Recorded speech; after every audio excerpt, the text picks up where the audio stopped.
Anime की starting में एक घोड़ेसवार कुछ सामान लेके जा रहा होता है। तभी इसके पीछे गॉब्लिन जैसे दिखने वाले कुछ मॉन्स्टर्स पड़ जाते हैं और तभी सही समय पे होली नाइट्स आ जाते हैं और इनका काम होता है लोगों की मदद करना और उन्हें बचाना। होली नाइट्स उस आदमी से कहते हैं अब तुम यहाँ से जा सकते हो, अब आगे का हम संभाल लेंगे। होली नाइट्स कहते हैं इनमें से एक भी गॉब्लिन बचना नहीं चाहिए। होली नाइट्स उन गॉब्लिन से फाइट करते हैं और उन्हें आसानी से मार गिराते हैं। इसके बाद हम शहर का सीन देखते हैं जहाँ पे हम उन्हीं लोगों को देखते हैं जिन्होंने गॉब्लिन्स को मारा होता है। वो सभी आपस में बात कर रहे होते हैं आज तो गॉब्लिन्स को मार के हमारा तगड़ा मुनाफा हुआ। उनमें से एक आदमी बोलता है क्यों ना हम इस मुनाफे को आपस में बांट ले। इनमें से दूसरा आदमी बोलता है जाहिर सी बात है हम सभी ने बहुत मेहनत की है तो मुनाफा भी हम आपस में बांटेंगे ही। इसके बाद हम एक लड़के को देखते हैं जिसका नाम फीड होता है और मैं तुम्हें बता दूं यही एनिमे का मेन कैरेक्टर है। फीड अपने मन में बोलता है शायद मैं इन जैसा बड़ा शिकारी बन पाऊँ क्योंकि मेरे पास कोई खास स्किल नहीं है।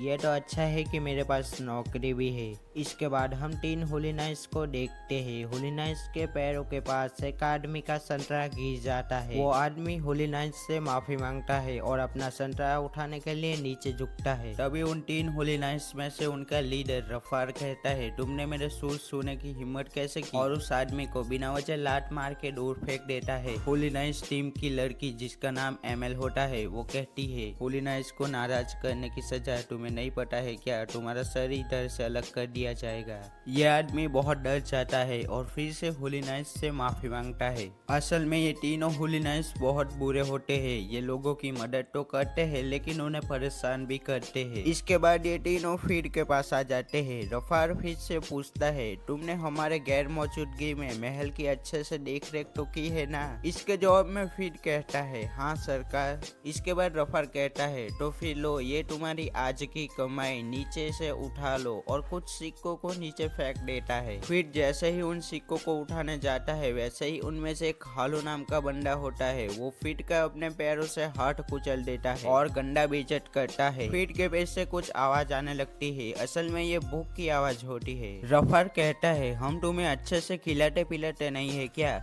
हालू कहता है कहीं तुम फेरी फैमिली को नीचा दिखाने की कोशिश तो नहीं कर रहे। इसके बाद ये फीड को बहुत गंदी तरीके से मारने लग जाता है। एमएल कहती है तुम जैसा दो कौड़ी का इंसान हम होली नाइट्स के टुकड़ों पे पल रहा है तो हमारा एहसान मानो। रफार कहता है तुम जैसे कामचोर की वजह से हम जैसे मालिकों की इज्जत जाती है। अब लगता है तुम्हें सबक सिखाना ही होगा। और वापस से हालू फीड को गंदी तरीके से मारना शुरू कर देता है। हालू फीड को इतना मारता है कि फीड से ठीक से खड़ा भी नहीं हुआ जा रहा। इसके बाद भी हालू बेरहमों की तरह फीड को मारता रहता है। अब हमें बताया जाता है इस दुनिया पे कुछ लोग राज करते हैं और बाकी उनके नौकर होते हैं, उनकी गुलामी करते हैं। इन दोनों में अंतर सिर्फ इतना होता है जो लोग राज करते हैं उनके पास होती है देवताओं की दी हुई शक्तियाँ और बाकी लोगों के पास होती है नॉर्मल स्किल्स जिससे उनको परेशान किया जाता है। क्योंकि वो लोग कुछ खास कर नहीं सकते इसलिए उनको गुलामों की तरह जीना पड़ता है।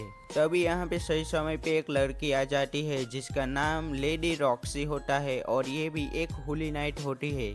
रॉक्सी कहती है तुम्हें शर्म आनी चाहिए, हम इसने कसम खाई थी लोगों की मदद करना लेकिन तुम तो लोगों को परेशान कर रहे हो और वैसे भी महल की देख रेख करना मेरा और तुम्हारा काम है तो फिर तुम इसको क्यों मार रहे हो। इसके जवाब में रफार कहता है होली नाइट्स का ये भी काम होता है कि वो बेरोजगार लोगों को नौकरी दे और उनकी मदद करे, और तो तुम इसे मार के इसकी मदद कर रहे हो। रफार कहता है तुम अलग ही लेवल के बंदी हो, तुम्हारी सोच और मेरी सोच में बहुत फर्क है, और रफार अपनी टीम को लेके चला जाता है। इसके बाद रॉक्सी फीड के पास आती है और फीड की तरफ हाथ बढ़ाती है और फीड से पूछती है तुम ठीक तो हो ना फीड, और रॉक्सी फीड की चोट का खून साफ करने लगती है। रॉक्सी फीड से कहती है अब तुम यहाँ से जा सकते हो, ड्यूटी मैं संभाल लूंगी, तुम घर जाके आराम करो। रॉक्सी फीड से कहती है अगर दोबारा से ऐसा तुम्हारे साथ किसी ने किया तो पहले मुझे बताना। इसके जवाब में फीड कहता है इसकी कोई जरूरत नहीं है, अब तो आदत सी हो गई है। इसके बाद हम फीड को देखते हैं। फीड रात का खाना खाने के लिए एक होटल में आया होता है। फिर वहाँ भी रॉक्सी की कही हुई बातों के बारे में सोच रहा होता है। फिर अपने मन में कहता है रॉक्सी क्या कहना चाहती थी ये तो मुझे समझ में आ गया था, लेकिन रफार बहुत खतरनाक है, वो गुस्से में आके कुछ भी कर सकता है और मैं नहीं चाहता कि मेरी वजह से रॉक्सी किसी मुसीबत में फंसे। होटल का मालिक जो फिट को अच्छे से जानता था वो कहता है आज फिर से उन्होंने तुम्हें मारा, अगर ऐसा ही चलता रहा तो तुम्हारा भी हाल पिछले नौकर की तरह होगा। फिर उनकी बात तो सुनता है लेकिन उनका कोई जवाब नहीं देता। फिर कहता है मेरा पेट भर गया, अब मैं यहाँ से जा रहा हूँ। फिर पैसे देके जाने लगता है। होटल का मालिक दुआ करता है कि उसका हाल पिछले नौकर की तरह ना हो।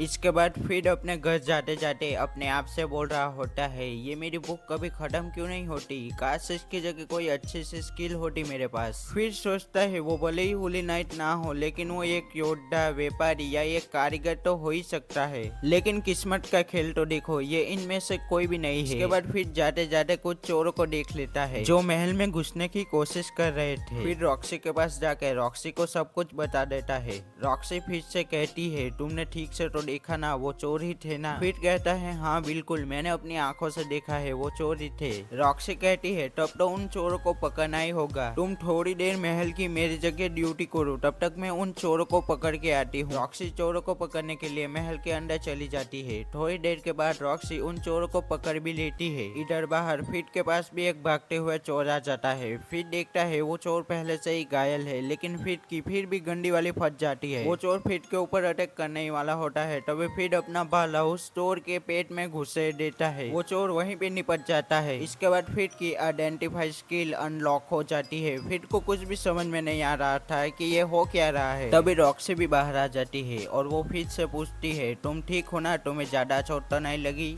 फिट को कुछ समझ में नहीं आ रहा था क्योंकि फिट रॉक्सी की मन की बात भी सुन पा रहा था। रॉक्सी अपने मन में सोच रही होती है ये मुझे कुछ ठीक नहीं लग रहा है, इसकी मुझे फिक्र हो रही है। फिट कुछ भी नहीं बोलता है, फिर रॉक्सी की मन की बातें सुन रहा होता है। रॉक्सी कहती है ये सब जो हुआ मुझे अपने सीनियर को बताना पड़ेगा। फिर अपने मन में बोलता है अब मुझे रॉक्सी की बातें नहीं सुनाई दे रही है। दरअसल बात कुछ ऐसी होती है, फिट ने जब तक रॉक्सी को सुया होता है तब तक ही रॉक्सी की मन की बात फिट को सुनाई देती है। फिर रॉक्सी से कहता है यहाँ जो हुआ वो बताना कि वो सब आपने किया है। रॉक्सी कहती है क्या बात कर रहे हो, एक चोर को तो तुमने भी मारा है। फिर रॉक्सी से कहता है अगर ये रफार को पता चल गया तो मेरी खैर नहीं। रॉक्सी कहती है अगर तुम नहीं होते तो मैं इन चोर को नहीं पकड़ पाती, मुझे भी शुक्रिया कहने का मौका दो। फिर रॉक्सी से कहता है शुक्रिया कहने की कोई जरूरत नहीं है। रॉक्सी फिर से कहती है ऐसे कैसे, मुझे सोचने का मौका तो दो। रॉक्सी कहती है क्या तुम मेरी हार्ट फैमिली के लिए काम करना चाहोगे या फिर तुम्हारा डॉक्टर लिरिस की सेवा करने का इरादा है। रॉक्सी कहती है देखो फिर तुम्हें अपने बारे में सोचना चाहिए, रफार या दूसरे क्या कहेंगे इसके बारे में तुम चिंता मत करो। फिर रॉक्सी से कहता है अगर मैं यहाँ से चला गया तो गेट के देख रेख कौन करेगा। रॉक्सी कहती है मैंने पहले भी कहा है कि ये होली नाइट का काम है, तुम इसकी चिंता मत करो।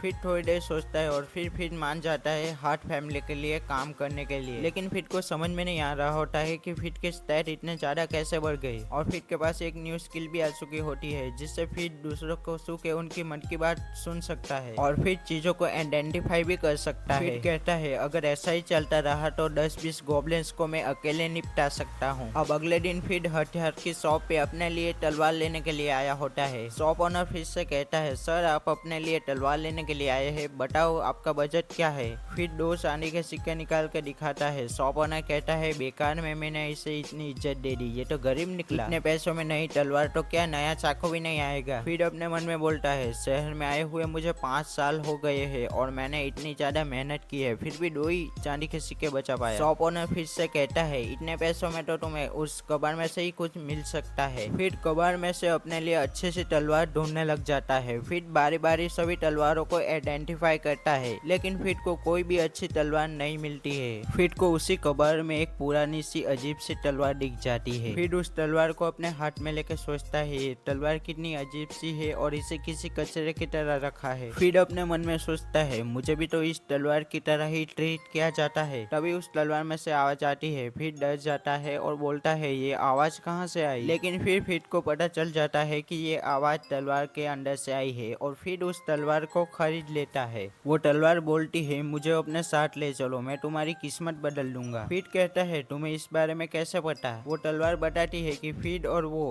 कई महीने में एक जैसे है।